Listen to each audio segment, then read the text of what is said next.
You know what? It makes the relationship better. It makes our time in the bed better. Friend, in the end, hear the word of the Lord. In the end, you will lose. You will lose. No margin. You know what drives me crazy? About prom season, we'll be in a restaurant, and all the girls will come in their prom dresses. Hardly enough clothes to cover their body.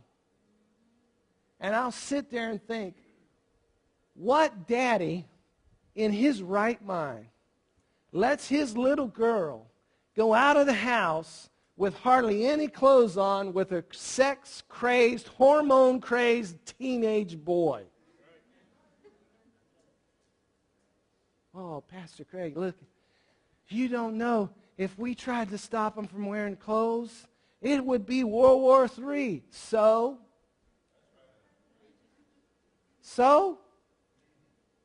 How'd it work out for Lot?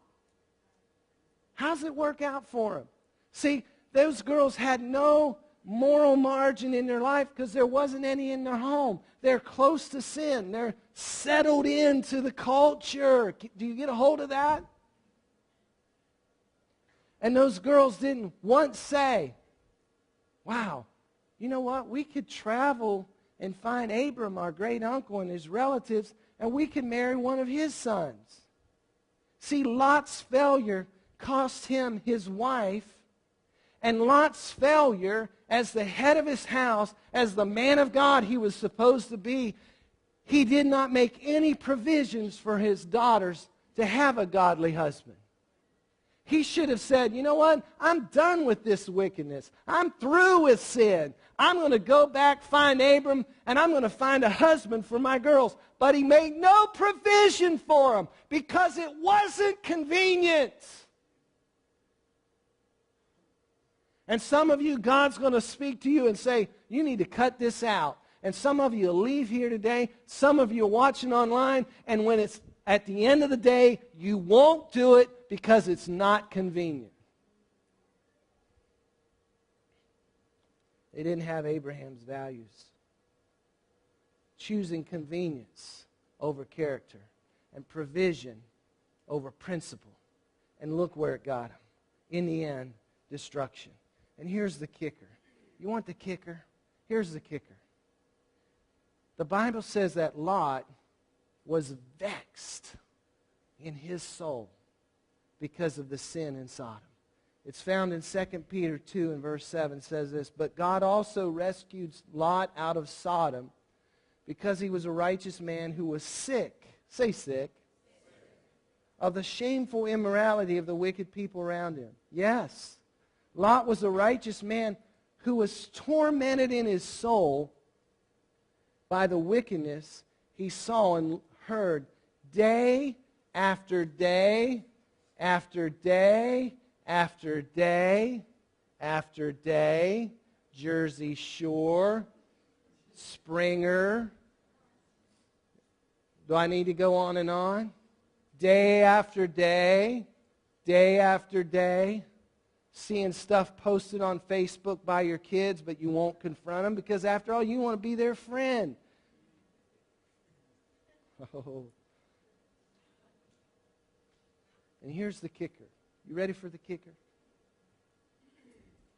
Abraham made the wrong choices. He chose convenience over character. He should have been destroyed in Sodom. And through no merits of his own righteousness, not because of any of the choices he made, but because he had an uncle that loved him and prayed for him, he was given a second chance. He was given a fresh start. And even when he was given a fresh start, rather than run from wickedness and run to what God had for him, he still chose to settle in and to live nearby. And some of you listening to my voice today, you're not here because of any merit of your own righteousness. You're not here because you deserve anything but God's judgment, but you just had a grandmother or a parent or an uncle or somebody who prayed for you, and God gave you a second chance, and you're still going to hop in the sack with someone who's not your wife and not your husband as soon as you get a good chance. And you can expect for it to work out for you as well as it worked out for Lot.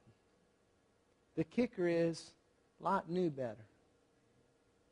He was vexed. He knew this is not good. I shouldn't be doing this. And he still, I'll stand out. I won't be popular. The classmates will make fun of me. They'll call me a Jesus freak on my deployment. They'll call me a Jesus freak in my troop. If I get that much margin in my life, this is what happened. Good! Good! Get away from the edge!